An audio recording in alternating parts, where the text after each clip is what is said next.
sejam muito bem-vindos, muito bem-vindas a mais uma aula do nosso canal Leide Explica. E hoje daremos continuidade à aula da disciplina de Processo Constitucional. Logo, nem preciso dizer que essa aula é voltada principalmente aos alunos do quinto semestre do curso de Direito do ISCA Faculdades.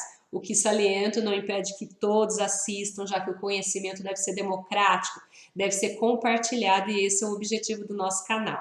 Bem, vocês devem se lembrar que nas últimas aulas temos estudado os remédios constitucionais. E hoje, nessa aula de processo constitucional, estudaremos o último remédio constitucional da nossa lista, que é a ação popular. Na última aula tratamos aí sobre mandado de injunção, resolvemos um caso prático, logo hoje trataremos da ação popular. Vamos lá? Vamos dar continuidade aos nossos estudos. Vem comigo, aos nossos slides. E começando aí pelo conceito da ação popular, né? A ação popular é um remédio constitucional, está previsto no artigo 5º da Constituição Federal, assim como os demais que nós estudamos.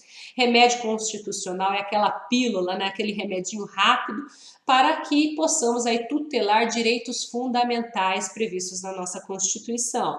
O artigo 5º, no inciso 73, regulamenta, ele traz aí a disciplina do remédio ação popular.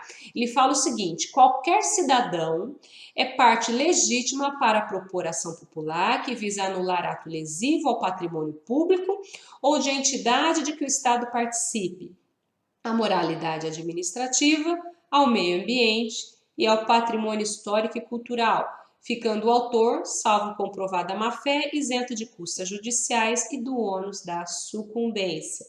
Lembrando novamente, remédios constitucionais. Estudamos vários, né? Estudamos o habeas corpus, o habeas data, o mandado de segurança individual, o mandado de segurança coletivo, o mandado de injunção individual, o mandado de injunção coletivo e hoje finalizamos tratando da ação popular. A ação popular, como o próprio nome diz, é uma ação e ela tem como objetivo assegurar aí direitos difusos ou coletivos. Logo, ela não é para a tutela de um direito fundamental de natureza individual, mas sim de direitos que transcendem o indivíduo. O conceito de direitos difusos e coletivos está no nosso CDC. O CDC traz esse conceito formalmente, mas apenas para lembrá-los, direitos difusos são aqueles que transcendem o indivíduo e é caracterizado por pessoas indeterminadas ligadas por uma circunstância de fato. O meio ambiente é um exemplo aí clássico de direito difuso. Não conseguimos determinar quem são os titulares, mas em caso de uma lesão ao meio ambiente, há uma circunstância de fato que os une. No caso aí dos direitos chamados coletivos em sentido estrito, temos aqueles titularizados por categorias, por grupos, enfim, pessoas que podem ser determinadas. Esse é o objetivo aí da tutela dos direitos de natureza coletiva, justamente aí permitir que haja uma tutela mais efetiva desses grupos de direitos. Então, temos aí como os direitos coletivos em sentido amplo, os direitos difusos, os direitos coletivos e os direitos individuais homogêneos, que são tratados como coletivos apenas aí para facilitar a tutela. Mas isso aí seria objeto de outra aula, é apenas um remember, apenas para lembrá-los aí, para poder conceituar a ação popular. Voltando então, sem fugir muito do assunto, a ação popular é um remédio constitucional cujo intuito é assegurar direitos difusos, pessoas indeterminadas ligadas por circunstâncias de fato, ou coletivos, que são aqueles grupos, categorias, consigo determinar quais são os integrantes. A ação popular ela é considerada um instrumento de democracia direta, já que através dela a população consegue interferir e participar das decisões políticas. Lembre-se de outro instrumento de democracia direta que estudamos, lembre-se do direito de petição, lá no início. Não é propriamente um remédio constitucional, já que ele atua aí na esfera administrativa, alguns até o nomeiam como um remédio constitucional administrativo, né? Há uma parte da doutrina que tem esse entendimento, mas assim como a ação popular são instrumentos de exercício de democracia. A ação popular é judicial. Assim como vimos com o mandado de segurança, vimos também quando tratamos do habeas data, quando tratamos também do mandado de injunção, A ação popular ela é regulamentada por uma lei específica. Essa é a Lei 4.717 de 65. É uma lei anterior à Constituição Federal, mas que foi por ela recepcionada. A Constituição Federal ela traz o remédio, mas o procedimento, os detalhes de procedimento estão nessa lei específica. Logo, eu nem preciso falar que é muito importante lê-la, principalmente para as provas e as provas também da OAB, concursos, enfim. E quando é cabível uma ação popular? A principal finalidade da ação popular é pleitear a nulidade ou anulabilidade de um ato lesivo ao patrimônio público. Essa é a função principal. Esse ato lesivo ele pode ser tanto comissivo ou omissivo, por ação ou por omissão. E a própria lei específica, 4.717 de 65, traz o conceito de patrimônio público.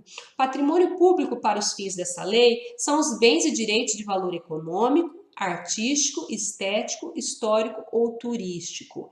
E esse patrimônio ele deve ser pertencente à administração direta ou indireta ou a uma entidade subvencionada, patrocinada por cofres públicos.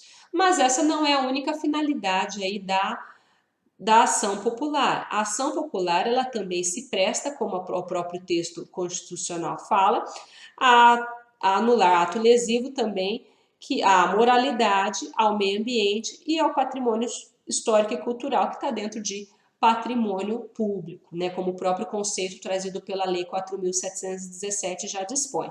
Então, são direitos aí de natureza difusa ou coletiva. As hipóteses de nulidade e anulabilidade também estão na lei específica, daí reforça a importância da leitura atenta. As hipóteses elas estão enumeradas nos artigos 2º, 3º e 4º da lei. E aqui para memorizar, né? Sempre bom uma dica para memorizar, principalmente para aqueles que têm uma memória visual e conseguem memorizar através de letras. Esse é um método aí mnemônico, né? Uma dica de método mnemônico. Através aí das primeiras letras eu consigo formar uma palavra e essa palavra me indica aí depois para a memorização. A palavra aí para memorização dos direitos que podem ser tutelados através desse remédio constitucional, através da ação popular é M2P4. M2 porque temos dois M's, moralidade e meio ambiente. P4 porque temos 4 P's, patrimônio público, patrimônio histórico, patrimônio cultural e patrimônio de entidade que o Estado participe. E quem pode ser sujeito ativo? Quem tem legitimidade ativa pode ser aí a parte autora de uma ação popular. É uma ação popular, eu utilizo a nomenclatura ajuizar, eu não uso mais impetrante, tá? Justamente pela nomenclatura por se tratar de uma ação propriamente dita. Quando eu falo da legitimidade ativa, é qualquer cidadão no gozo de seus direitos políticos. Vejam que não é uma legitimidade ampla, eu tenho requisitos. O que eu preciso? Que seja cidadão, cidadão no gozo de seus direitos políticos. Logo, eu preciso provar que aquele cidadão é eleitor, o que eu faço através do título ou algum documento correspondente. A própria lei específica, 4.717, já traz esse requisito. Tem que ser um cidadão brasileiro. Logo, eu excluo algumas questões, algumas entidades. Eu não posso. Estrangeiros, apátridas, pessoa jurídica ou pessoa física com direitos políticos suspensos ou perdidos. Mais uma vez, legitimidade para a ação popular é o cidadão no gozo dos seus direitos políticos. Os direitos políticos não podem estar suspensos e nem podem estar cancelados, perdidos. Como eu provo isso? Através do título de eleitor ou documento correspondente. Documento correspondente, poderíamos falar da certidão de quitação eleitoral, que é emitida pela Justiça Eleitoral. E quem pode estar do outro lado? Do outro lado, quem deve estar é o agente que praticou esse ato lesivo, a entidade lesada, o beneficiário do ato ou contrato lesivo. É o que dispõe o artigo 6º da lei específica que fala que a ação será proposta contra as pessoas públicas ou privadas e as entidades referidas no artigo 1º, contra as autoridades, funcionários ou administradores que houverem autorizado, aprovado, ratificado ou praticado o ato impugnado, ou que, por omissivas, tiverem dado oportunidade à lesão e contra os beneficiários diretos do mesmo. Logo aí, seria o agente que praticou, a entidade que foi lesada, o beneficiário do ato ou contrato lesivo. Algumas decisões importantes do STF que podem ser cobradas numa prova ou num concurso. Primeiramente, pessoa jurídica não tem legitimidade para propor ação popular, é pegadinha de prova. É o cidadão no gozo dos seus direitos políticos. Quem pode estar no gozo de direitos políticos, né, que é votar e ser votado, é uma pessoa física, pessoa jurídica não pode. Mandado de segurança não substitui ação popular. Lembre-se, mandado de segurança é residual, é a última ratio. Eu só vou chegar no mandado de segurança se eu não tiver outro instrumento cabível. Se couber ação popular, não cabe aí falar em mandado de segurança. Não há foro por prerrogativa de função em ação popular. Logo, independentemente da função exercida ali, eu não vou, pelos envolvidos, tanto na parte ativa, na legitimidade ativa, quanto na passiva, eu não vou falar em prerrogativa de função. E não cabe ação popular contra ato de conteúdo jurisdicional. Então, para contestar decisões judiciais, não cabe falar em ação popular. Competência. A competência, ela depende da origem do ato ou contrato. Eu não falo em prerrogativa de foro. Por exemplo, para o presidente que exerce uma função específica, isso é irrelevante para a ação popular, porque eu vou analisar a origem desse ato ou contrato que é lesivo àqueles interesses que estão escritos ali no artigo 5º que acabamos de ver. A origem do ato. Se a origem do ato for da União ou entes da administração indireta, o órgão competente é a Justiça Federal. Se for estados, Distrito Federal e municípios ou entes da administração indireta relativos a esses entes, né, estados, municípios e Distrito Federal, a competência será da Justiça Comum. Regra geral, o direcionamento da ação popular é para o juízo de primeiro grau, tá?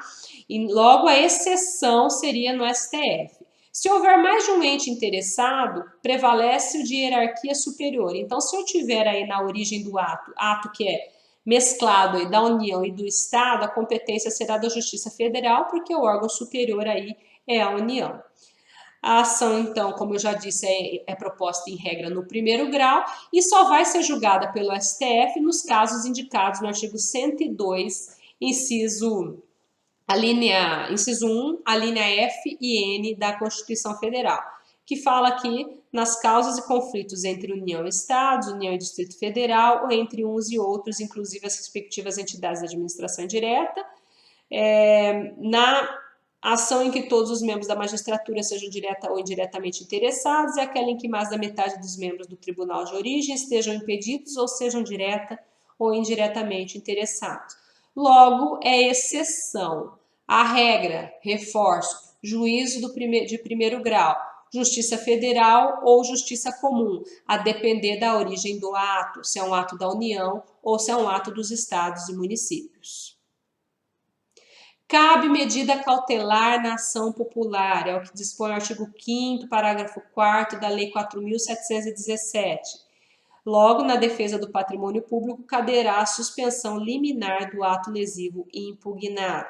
Requisitos para a concessão dessa medida cautelar: fumaça do bom direito, periculo em mora. Novamente, né, voltamos aí aos mesmos requisitos da tutela de urgência previsto no artigo 300 do CPC, mas no parágrafo 4º aí do artigo 5º temos a disposição específica.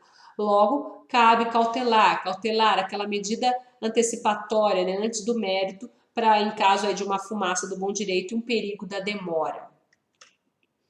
Alguns apontamentos finais sobre a ação popular. Ela pode ser preventiva ou repressiva, né? Já ouvimos isso antes, não é verdade?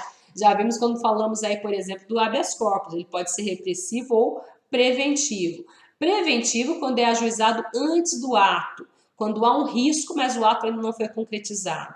E repressiva após a realização ou efeitos do ato ou do contrato.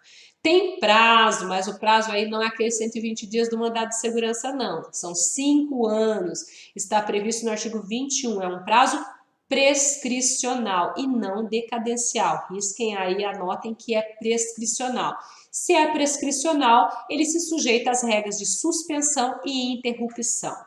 É uma ação gratuita, tá? Eu não pago para entrar com ação popular, não pago custas, mas há uma exceção. No caso de má-fé, é o que se extrai inclusive do próprio artigo 5º, inciso 73, ficando o autor, salvo comprovada má-fé, isento de custas e ônus da sucumbência. Então, ela é gratuita, tanto para custas quanto ônus da sucumbência, no caso aí de boa-fé. Se houver má-fé, como o nosso direito não prestigia a má-fé, eu não falo aí em gratuidade.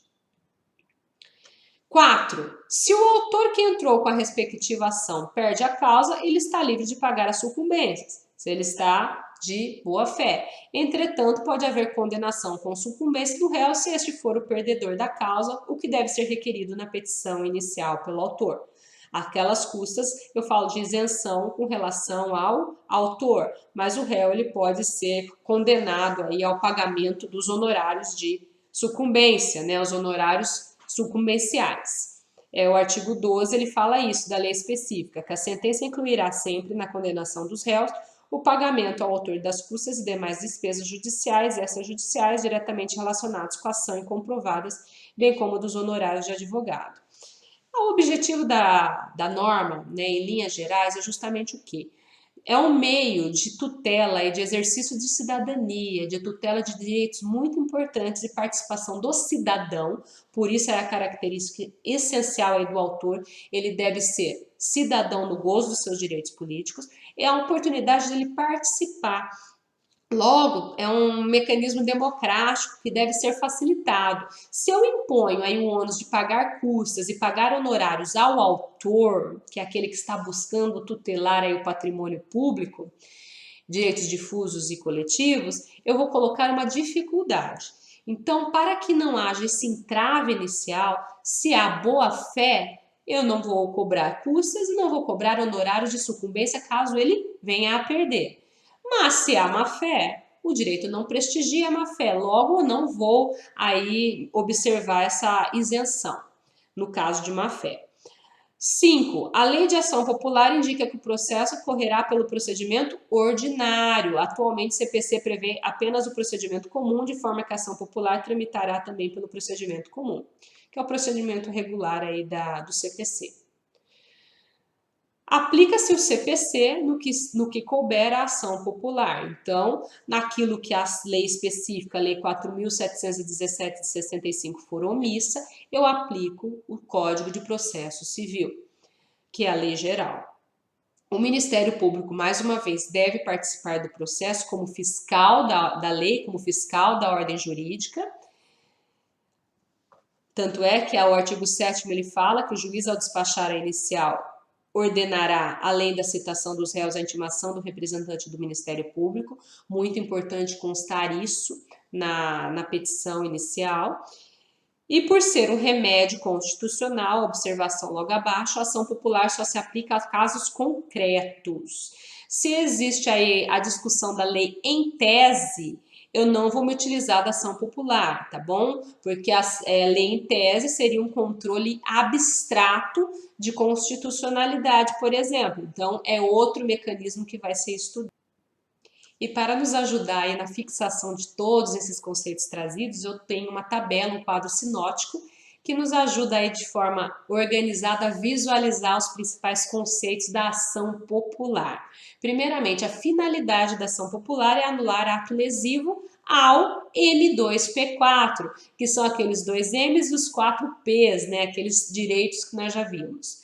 Natureza jurídica, um caráter civil, é uma ação civil que garante o exercício da soberania popular. Então, tem natureza civil. Custas, ela é gratuita, salvo comprovação de má-fé. A regra é a gratuidade. Legitimidade ativa, quem pode estar como autor, no polo ativo dessa ação, qualquer cidadão no gozo dos seus direitos políticos. A lei também atribui legitimidade ao português equiparado. Não pode pessoa jurídica, estrangeiro e nem o Ministério Público. Anotem aí, grifem, façam estrelinha. O Ministério Público, ele intervém como fiscal da lei, ele não pode ajuizar, não pode figurar como um autor da ação popular. Legitimidade passiva. Do outro lado, podemos ter uma pessoa jurídica, as autoridades, administradores, servidores e empregados públicos e os beneficiários diretos do ato ou contrato lesivo ao M2P4. Advogado é necessário? Sim, é uma ação judicial que necessita de advogado. Tem prazo? Sim, o prazo é de 5 anos. Façam apenas uma observação que o prazo é prescricional e não decadencial, como está nessa tabela, tá bom? Essa tabela eu colei de um desenho que eu encontrei, então não fui eu que elaborei, mas já faço observação, é um prazo prescricional. Observações. É uma ação que se submete a duplo grau de jurisdição, ou seja, de remessa obrigatória, obrigatoriamente deve ser submetida ao segundo grau, e o Ministério Público ele pode atuar como sucessor ou substituto processual, mas nunca como autor. Mais uma vez, para aqueles que são visuais, que gostam de colorido, de memorizar dessa forma, aí temos que a natureza jurídica é uma ação constitucional de natureza difusa, né, uma ação civil, o objeto, os 2 M's e os 4 P's, legitimidade ativa, somente pessoa física, já que é o cidadão no gozo dos direitos políticos, por isso eu excluo o estrangeiro. Legitimidade passiva, todas as pessoas físicas ou jurídicas, que nós já mencionamos. Competência em regra do primeiro grau, pode ser Justiça Federal ou estadual, a depender aí da origem do ato lesivo. Cabe medida cautelar, o Ministério Público ele vela pela regularidade do processo. Temos que não cabe ação popular contra ato de conteúdo jurisdicional, ou seja, em face de decisão judicial, como já vimos. E aqui nesse resumo ele até coloca uma decisão, né, uma orientação do STF no sentido de que cabe ação popular para coibir aumentos abusivos que a autoridade se autoconcede, né? Lembre-se o patrimônio público, patrimônio cultural, meio ambiente, patrimônio histórico e também moralidade administrativa. Aqui poderíamos falar no caso de moralidade administrativa. Direitos sempre difusos ou coletivos. E para finalizar, né, nada melhor do que treinar um pouquinho. E eu trago um caso prático da OAB de 2016 para que vocês possam treinar e também aí se familiarizar com esses tipos de problema de OAB. Ressalto, tentem treinar sem olhar o gabarito. Hoje é tão fácil achar o gabarito na internet, né? Mas não cedam a essa tentação. Treinem. A melhor maneira de ter êxito no futuro é treinar. E treine nas condições reais de prova, sem consulta ou com uma consulta apenas da lei seca, fazendo à mão, treinando a caligrafia e também aí a ortografia, né? Também os errinhos de português são graves em qualquer prova de concurso, OAB ou até na faculdade. Tentem resolver, que nas próximas aulas eu trarei a correção, assim como eu trouxe do mandado de segurança, também do mandado de junção. Lembrando que a nossa aula não é uma aula de prática processual, é uma aula de processo constitucional. Mas se já podemos aí agregar valor e treinar um pouquinho, vamos aproveitar a oportunidade, não é verdade? Então vamos lá, mãos à obra e nos vemos na próxima oportunidade. Um grande abraço e fiquem com Deus. Até mais.